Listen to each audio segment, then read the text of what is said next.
Podium. मैं सोनिया सागमन। हम लोग पढ़ रहे हैं क्लास 10 चैप्टर लाइफ प्रोसेस, जिसमें ऑलरेडी हम कुछ टॉपिक कवर कर चुके हैं। आज हम लोग देखेंगे how does nutrition in unicellular organisms happens. Unicellular organisms में मोड ऑफ न्यूट्रिशन क्या होता है वो अभी हम लोग पढ़ते हैं। तो यूनिसेलुलर ऑर्गेनिजम्स की हम यहाँ पर बात कर रहे हैं। Here we take an example of amoeba. Amoeba is a unicellular organisms. जो अमीबा के अंदर मोड ऑफ न्यूट्रिशन रहता है दैट इज होलोजोइक। अमीबा में न्यूट्रिशन क्या रहेगा? Mode of nutrition in amoeba is holozoic. Holozoic nutrition हमने लास्ट लेक्चर में कवर किया था। In that holozoic nutrition, an organisms engulf solid particle. Solid particle का intake करते हैं. After that, the process of digestion occurs. तो mode of nutrition क्या है अमीबा में? Holozoic nutrition. Now we see how does amoeba engulf the food particle या intake the food particle किस तरीके से करता है? तो अमीबा के अंदर amoeba intake food particle with the help of pseudopodia. With the help of pseudopodia. अब ये pseudopodia क्या है? सूडोपोडिया को हम लोग फॉल्स फीट भी बोलते हैं। फॉल्स फीट जनरली मेम्ब्रेन का प्रोजेक्शंस होती है, फीट लाइक प्रोजेक्शंस, मॉडिफिकेशंस, जिसमें वह फूड पार्टिकल को इस तरीके से इंगल्फ कर लेती है। अभी हम डायग्राम ड्रॉ करके देखते हैं। Suppose this is the amoeba. Amoeba is having irregular shape. ये अमीबा का न्यूक्लियस है। This is the cytoplasm.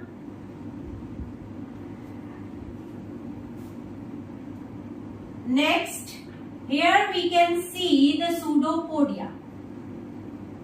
ये जो projections है, these are pseudopodia.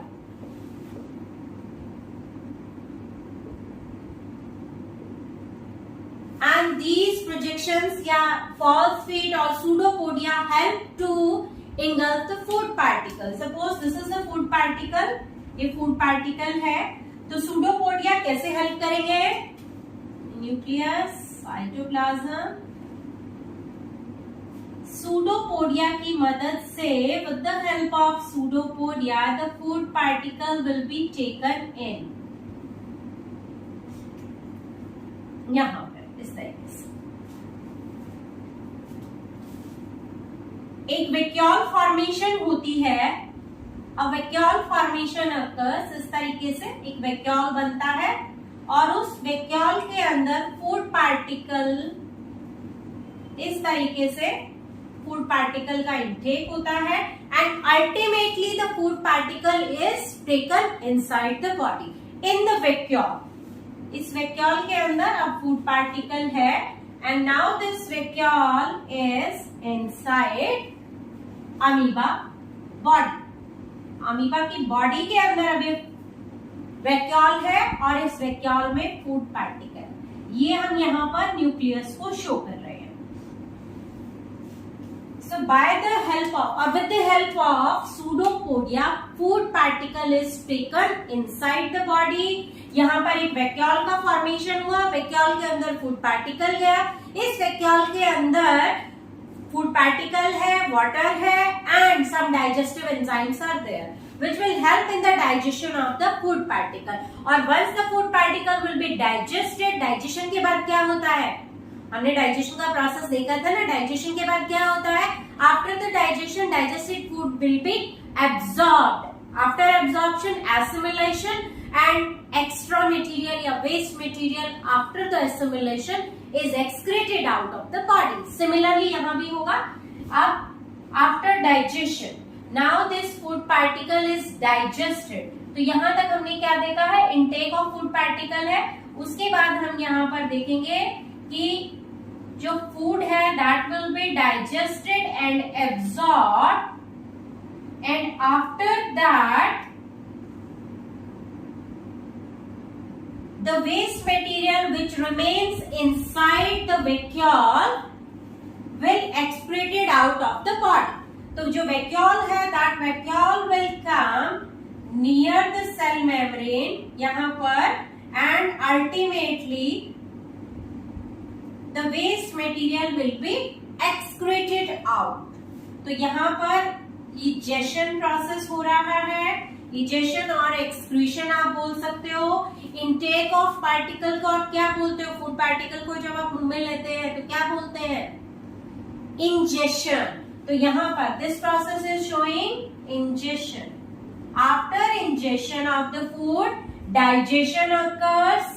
After digestion absorption and assimilation, absorption and assimilation occur.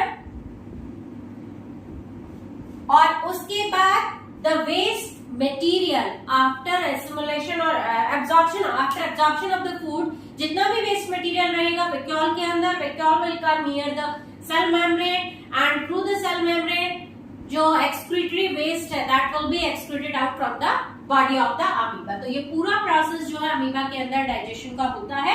तो जो जो स्टेप हमने यहाँ पर इस्तेमाल किए हैं उनको अभी हम लिखते हैं कि किस तरीके से जो वेरियस स्टेप्स हैं that occurs in case of nutrition in amoeba. तो वो अभी हम देखते हैं. सबसे पहले हमने क्या देखा? Injection of various steps in nutrition in amoeba. कौन कौन से स्टेप्स अभी हमने मेंशन किए थे? We'll mention the same. Number 1, ingestion. Ingestion क्या था? Intake of the food particle. What was ingestion? Intake of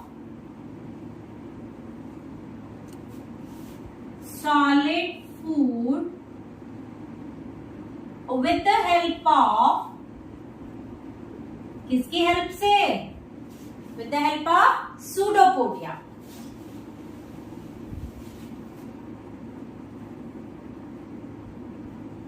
And after that first step is ingestion. उसके बाद क्या होता है? Digestion. Digestion में क्या होता है? The complex food particle is broken down into simpler or simplest or the smaller food particles. Means breakdown of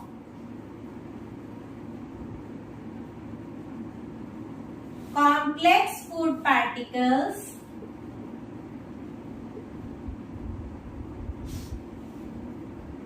into simpler food particle. उसके बाद क्या होता है? कॉम्प्लेक्स फूड पार्टिकल्स को ब्रेक डाउन करके सिंपलेस्ट के अंदर कन्वर्ट कर लिया. After that absorption means digested food is getting absorb by the body. Means digested food is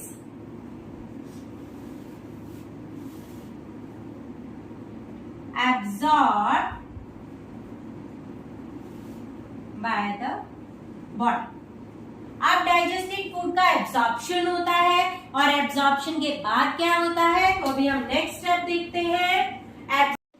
next is assimilation. So assimilation is a process by which the digested food is utilized by the body. Assimilation क्या है? ये वो process है जिसके द्वारा digested food को body के various purposes के लिए इस्तेमाल किया जाता है. तो एसिमिलेशन में क्या लिखेंगे? The process by which digested food is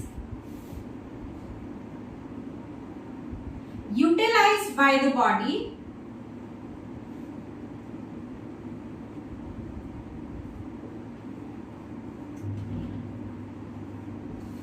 for energy, for growth and for repair. Body के अंदर वेरियस रिपेयरिंग वर्क, बहुत सारा रीजनरेशन ऑफ द सेल्स या फिर you can say formation of new cells daily चलता है. तो for every work you need energy. So this digested food is now utilized by the body for performing various functions. और after the assimilation egestion occurs. Egestion क्या है? The process by which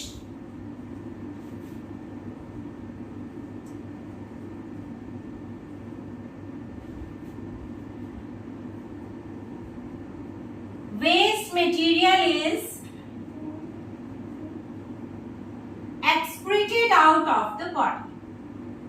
Excreted out of the body. यानी कि आप जितना भी waste material बचा है वो बॉडी से एक्सक्रीट आउट कर दिया जाएगा. तो ये these were the various processes in case of nutrition in unicellular organism. यहाँ हमने एग्जांपल लिया अमीबा का. तो अमीबा के डाइजेशन के अंदर किस तरीके से फूड पार्टिकल का इनटेक होता है, after that digestion, absorption and assimilation, and the last was egestion, means excretion of the waste material कैसे occurs होता है. तो this was all about the digestion in amoeba और nutrition in unicellular organism. इसमें कोई doubt है तो you can write me in the comment section. तब तक पढ़ते रहिए. Bye bye. See you in the next lecture.